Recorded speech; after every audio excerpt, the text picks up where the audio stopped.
Bismillahirrahmanirrahim. Assalamualaikum warahmatullahi wabarakatuh. Halo teman-teman semuanya, selamat pagi. Oke, pada kesempatan kali ini kita akan mempelajari grammar ya, khususnya di poin subjek dan verb. Kenapa harus belajar subjek dan verb? Well, dalam TOEFL ada satu skill yang memang teman-teman harus kuasai betul, yaitu subjek dan verb. Bisa menganalisa subjek dan verb. Ini adalah skill pertama sebelum teman-teman menguasai skill-skill yang lain, karena ini akan sangat berpengaruh sekali. So, kemampuan analisa subjek dan verb Anda itu akan menentukan nilai TOEFL khususnya di section grammar atau di grammar section. Oke, langsung saja, nggak usah terlalu banyak opening ya. Nah, ada beberapa hal yang harus teman-teman ingat. Yang pertama, setiap kalimat itu wajib memiliki subjek dan verb. Yang kedua, subjek pada kalimat tidak selamanya berada di depan, tetapi juga bisa di tengah bahkan di akhir kalimat. Ya. Ada yang baru dengar? Ada subjek di akhir kalimat? Oke, nanti kita bahas. Kemudian yang berikut, harus benar-benar jeli dalam menganalisis kalimat karena di TOEFL structure itu terdapat banyak jebakan. Kemudian yang terakhir, perlu diingat bahwa yang dapat berfungsi sebagai subjek adalah noun, pronoun, gerund, to infinitive, noun phrase, dan noun clause. Oke, itu. Kemudian kita masuk ke poin yang pertama.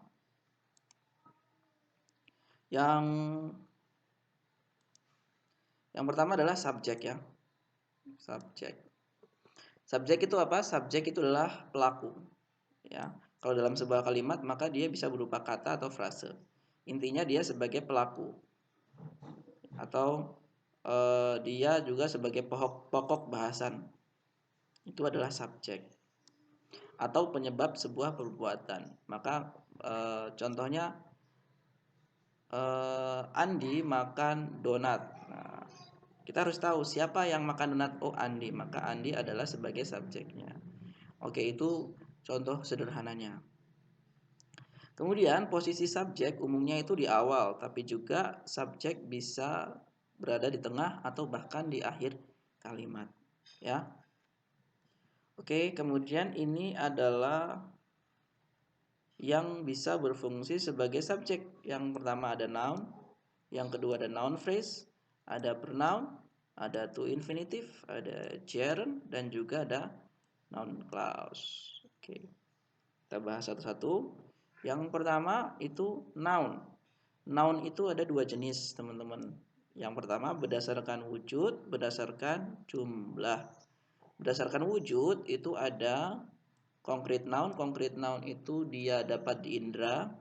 Abstract noun itu dia tidak dapat diindra. Kalau wujud itu ada wujudnya. Kalau abstract noun nggak ada wujudnya. Nah, kalau concrete noun itu apa aja? Ada common noun, ada proper noun, ada material, ada kolektif. Oke, setelah di slide berikutnya kita akan bahas yang ini. Kemudian berdasarkan jumlah itu ada countable sama uncountable. Kalau countable itu bisa dihitung, uncountable itu tidak dapat dihitung. Oh iya teman-teman, saya lupa. Silakan teman-teman siapkan alat tulisnya untuk mencatat materi-materi yang ada di sini ya, supaya bisa teman-teman pelajari lagi. Nah, countable noun itu adalah kata-kata benda yang bisa dihitung. Sementara uncountable dia tidak bisa dihitung. Countable itu ada yang regular dan juga ada yang irregular. Regular itu kata benda yang ketika jumlahnya lebih dari satu maka dia ditambahkan s atau es. Sementara kalau irregular itu ketika jumlahnya lebih dari satu maka dia punya bentuk tersendiri. Contoh kalau singularnya itu food maka jamaknya atau pluralnya itu feed. Ya, seperti itu. Oke, kalau uncountable itu nggak ada regular sama irregular ini. Mohon maaf saya salah ketik tadi ya. Oke, kita lihat contohnya. Kata benda berdasarkan wujud ada concrete noun, ada abstract noun. Concrete noun tadi ini ya, ada common noun, ada proper noun, ada material noun, ada collective noun. Common noun itu kata benda yang sering kita jumpai sehari-hari, ya umum dia. Ada mosque, hat, car, book, and many more. Kalau proper noun itu dia berupa nama-nama, teman-teman. Ada nama diri, nama kebangsaan, nama tempat, suku, agama, dan lain sebagainya. Pokoknya nama-nama lah. Itu proper noun, nama jalan, ya. Kemudian ada material noun, itu ada kata benda yang berupa zat atau benda material. Ada air misalnya, water, sugar, sand, wood. Terus yang terakhir ada collective noun, ada kata benda berdasarkan kelompok pengelompokan. Ada army, class, club, komite, kongres, division, ya, group, itu juga jadi collective noun. Kemudian abstract noun itu adalah kata benda yang tidak berwujud. Nah, jadi you can't see, you can't listen gitu ya. Gak ada wujudnya gitu. Cuman ada bentuknya. Nggak ada wujudnya kata benda ini. Contohnya di sini adalah connection, ada love, ada freedom, confidence, complaint, hope. Oke, itu berdasarkan wujud. Yang berikut ada berdasarkan jumlah. Berdasarkan jumlah itu tadi ya, saya kurang satu tadi nulisnya. Ada countable, ada uncountable, ada mixed noun. Countable itu dia bisa dihitung, uncountable nggak bisa dihitung. Ada mixed noun itu dia bisa, pada beberapa kasus dia pada beberapa kasus dia fungsinya sebagai countable, tapi juga dalam beberapa kasus dia juga bisa menjadi uncountable. Nah, yang pertama countable. Countable itu ada regular, ada irregular. Kalau regular itu tadi ya, kalau dia jamaknya berupa tambahan s saja, s atau es, tergantung akhirannya. Kalau irregular itu dia nggak ada, sorry ini tidak dapat dihitung, salah ya. Aduh, saya salah ketik lagi nih. Oke, irregular itu dia ketika jamaknya itu tulisannya sudah berbeda, nggak ditambahkan s, tapi tulisannya beda. Contoh di sini ada food, ini singularnya, feed pluralnya atau jamaknya. Kemudian uncountable, kata benda yang tidak dapat dihitung. Ada 9 kategori kata benda yang tidak dapat dihitung. Ini salah satunya ya. Yang 8 gimana, Sir? Yang 8 teman-teman nanti bisa searching di Google atau googling lah ya. Dengan apa? Keyword kategori kata benda uncountable. Nah, bisa googling, ada 9 kategori. Ini salah satunya. Kemudian mixed noun itu adalah kata benda yang bisa berupa countable dan juga bisa berupa uncountable. Contoh di sini ada glass, paper, iron, ya, ada beberapa lagi. Oke, itu kata benda. Yang kedua, yang bisa berfungsi sebagai subjek itu adalah pronoun. Nah, ini teman-teman bisa lihat di sini, pronoun itu bisa dijadikan subjek. Nah, ini ya. Nah, Ayu, Dewi, she, he, it. Ini jadi subjek. Kalau possessive pronoun itu dia seperti ini. Ini juga bisa jadi subjek tanpa ada tambahan setelahnya. Kalau yang possessive adjective itu dia bisa menjadi subjek tapi harus ada kata benda setelahnya. Contoh, my book, your food, their house, our bike, her sister, his brother, its color. Nah, itu ya, kalau menjadikan subjek maka possessive adjective ini harus ditambahkan dengan noun. Alright, contohnya ini pronoun yang fungsinya sebagai subjek. Ini salah ya, sorry.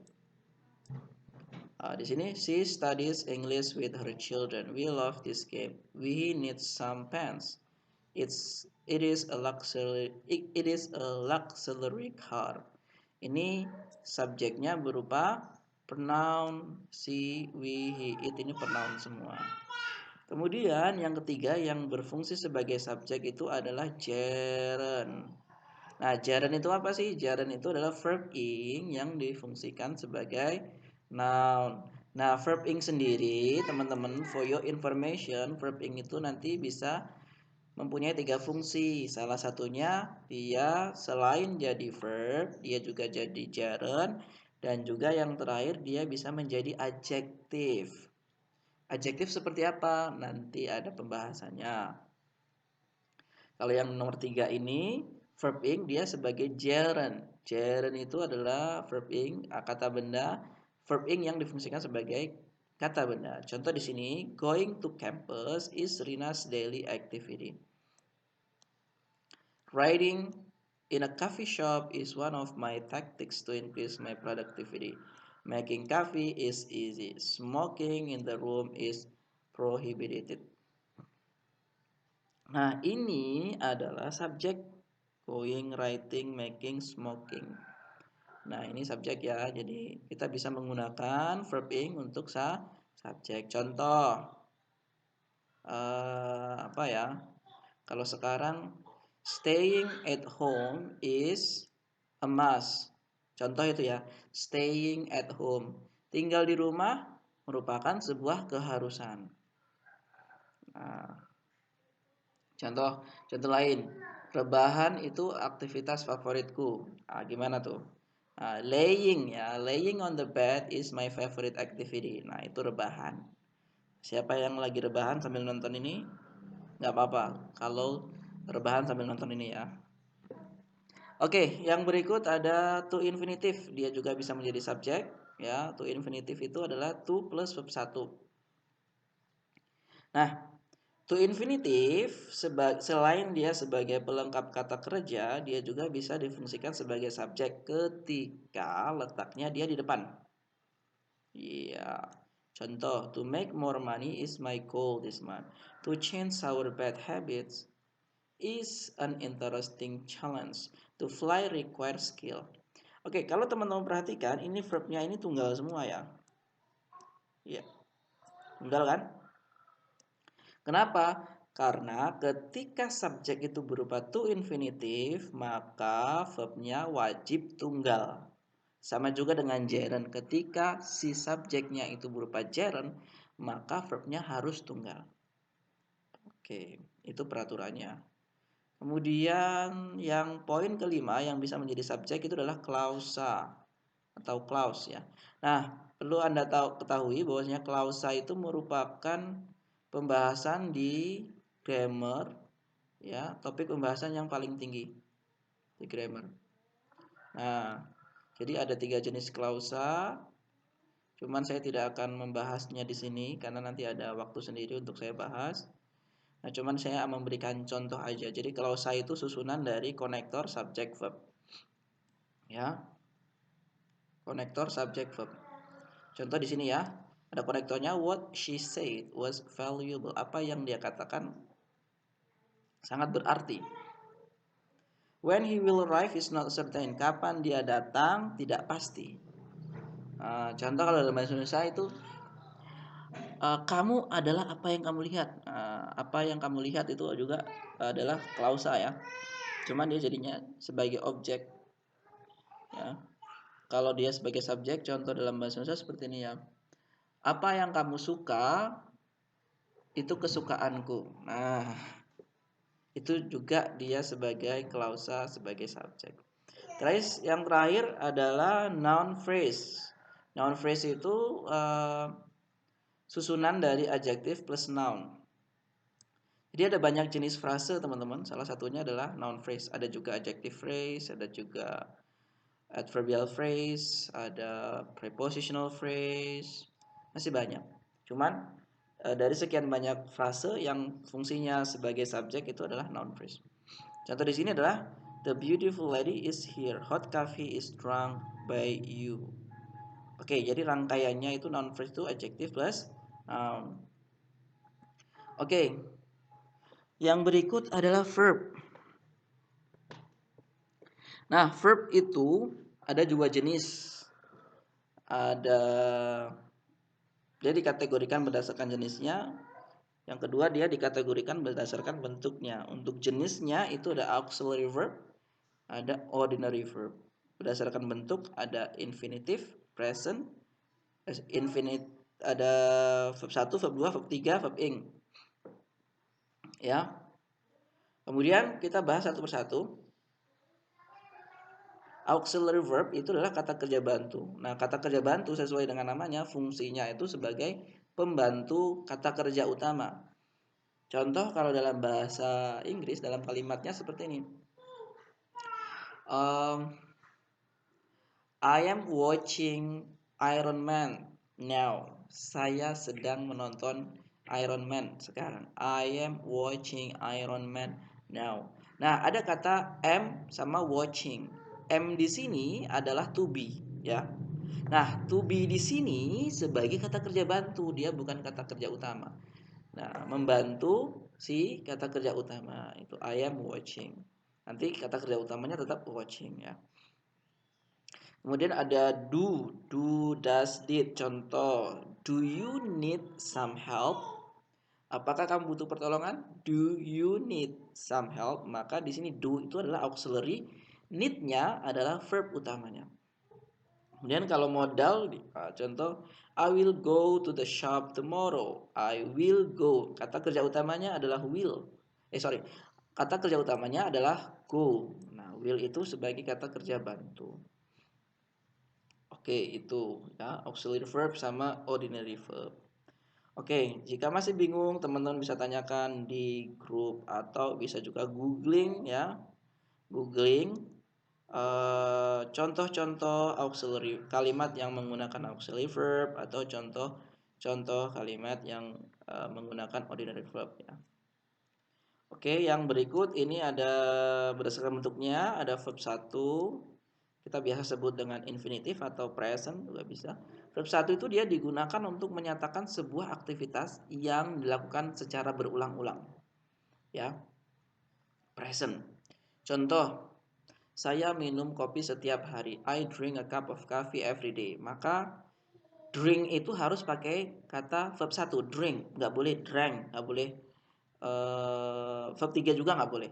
Kenapa? Karena ini adalah aktivitas yang diulang-ulang. Sementara kalau verb 2 ini salah, ya, harusnya pas. Kalau verb 2 itu kata kerja yang digunakan untuk menyatakan kejadian yang lampau atau dia sudah selesai dan nggak ada kaitannya dengan saat ini. Contoh, yesterday I meet my old friend. Kemarin saya ketemu teman lamaku. Sekarang ketemu nggak? Enggak. Sudah nggak ketemu lagi gitu, ya.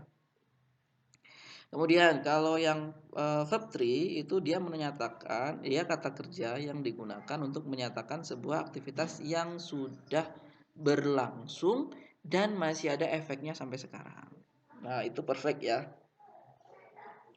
Kemudian yang terakhir adalah verb ing, dia menyatakan kata kejadian yang sedang berlangsung. Ya, ada aktivitasnya. Oke.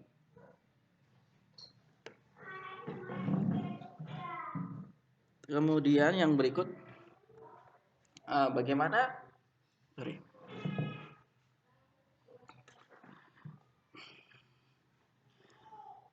Nah, yang berikut adalah ini contoh soal dalam TOEFL yang missing subject dan verb. Nah, kuncinya ada di sini. Bila satu kalimat tidak memiliki subjek atau verb atau keduanya, maka kalimat itu salah. So, maka dalam soal itu ada soal yang dia subjeknya dihilangkan atau bahkan verbnya dihilangkan atau mungkin keduanya dihilangkan. Contoh soal yang pertama itu dia tidak ada subjeknya, teman-teman. Dia hanya ada verbnya. Maka tugas kita mencari subjek. Nah, perlu diperhatikan di sini verb yang ada di sini apakah tunggal atau jamak. Kalau tunggal, pastikan subjeknya juga tunggal. Tapi kalau jamak, maka subjeknya pun harus jamak. Ya. Lalu kita cari. Yesterday apakah bisa jadi subjek? Oh, ternyata yesterday itu adalah kata keterangan. Nggak bisa, ya. In the morning juga sama, keterangan waktu. Traffic apakah subjek? Ya, dia subjek. Tunggal jamak? Tunggal. Kemudian cars. Apakah subjek? Subjek. Tunggal atau jamak? Ternyata jamak. Maka jawabannya adalah traffic. Ya, karena dia tunggal. Kenapa? Di sini verbnya juga tunggal. Oke, contoh kalimat yang kedua, engineer. bla bla bla bla for work on the new space program. Nah, di sini ternyata subjeknya itu jamak, teman-teman. Maka tapi di sini nggak ada verb. Tugas kita adalah mencari verb. Nah, apakah A? No. B bisa jadi C? No. D juga no. Ya, karena ini bukan verb. Maka yang paling tepat adalah ini. Bravo. Oke, terakhir. Nah, ini contoh soal yang di mana subjek sama verbnya sudah ada tapi tidak sempurna. Maka tugas kita adalah menyempurnakan. So, kita lihat the boy bla bla bla going to the movie with a friend. Nah, subjeknya the boy, verbnya going. Cuman going ini kan masih belum lengkap ya, tanpa to be. Maka tugas kita adalah mencari to be-nya atau kata kerja bantunya. Oke, ternyata A itu ada to be-nya is up, tapi bisa benar nggak? Oke, A itu salah ya, karena dia ada he, ya, dia double subject nantinya. Yang B ada he juga, ada was juga sama dengan yang A, maka salah. He always was going. Nah, ini salah banget. Yang C ini double verb relaxing, maka jawaban yang betul adalah delta will be. Oke, itu teman-teman yang bisa saya sampaikan pada kesempatan kali ini. Semoga bermanfaat. Ya, jika masih kebingungan silakan putar kembali atau bisa ditanyakan di grup belajar nanti. Ya, setelah ini saya akan kirimkan soal untuk teman-teman latihan yang berkaitan dengan subjek verb. Oke, that's all for today. See you. The last I say, wassalamualaikum warahmatullahi wabarakatuh.